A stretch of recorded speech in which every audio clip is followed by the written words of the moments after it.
Part 2. Understand why. It's important we prep our food that day. The Lord said to Moses, I will rain down bread from heaven for you. The people are to go out each day and gather enough for that day. In this way I will test them and see whether they will follow my instructions. On the 6th day they are to prepare what they bring in, and that is to be twice as much as they gather on the other days. So Moses and Aaron said to all the Israelites, In the evening you will know that it was the Lord who brought you out of Egypt. The 6th day they gathered twice as much, 2 omers for each person, and the leaders of the community came and reported this to Moses. He said to them, This is what the Lord commanded. Tomorrow is to be a day of Sabbath rest, a holy Sabbath to the Lord. So bake what you want to bake and boil what you want to boil. Save whatever is left and keep it until morning. So they saved it until morning, as Moses commanded, and it did not stink or get maggots in it. Eat it today, Moses said, because today is a Sabbath to the Lord. You will not find any of it on the ground today. 6 days you are to gather it, but on the 7th day, the Sabbath, there will not be any. Nevertheless, some of the people went out on the 7th day to gather it, but they found none. Then the Lord said to Moses, How long will you refuse to keep my commands and my instructions? Bear in mind that the Lord has given you the Sabbath. That is why on the 6th day he gives you bread for 2 days. Everyone is to stay where they are on the 7th day. No one is to go out. So the people rested on the 7th day. The people of Israel called the bread manna. It was white like coriander seed and tasted like wafers made with honey. Moses said, This is what the Lord has commanded. Take an omer of manna and keep it for the generations to come, so they can see the bread I gave you to eat in the wilderness when I brought you out of Egypt.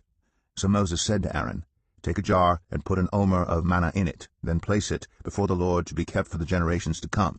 Why we couldn't cook on Sabbath? To make the Sabbath a day of complete rest. Preparing meals in ancient times. Also to trust in God. God provided a double portion of manna on the 6th day, so the Israelites would not need to gather or prepare food on the Sabbath.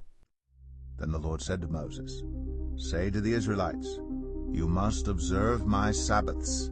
This will be a sign between me and you for the generations to come, so you may know that I am the Lord who makes you holy.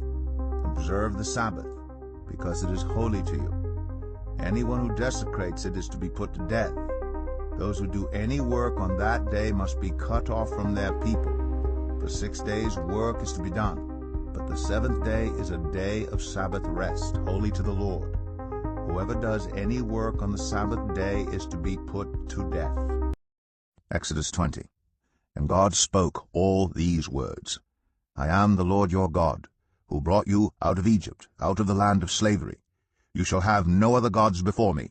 You shall not make for yourself an image in the form of anything in heaven above, or on the earth beneath, or in the waters below. You shall not bow down to them or worship them, for I, the Lord your God, am a jealous God, punishing the children for the sin of the parents to the 3rd and 4th generation of those who hate me, but showing love to 1,000 generations of those who love me and keep my commandments.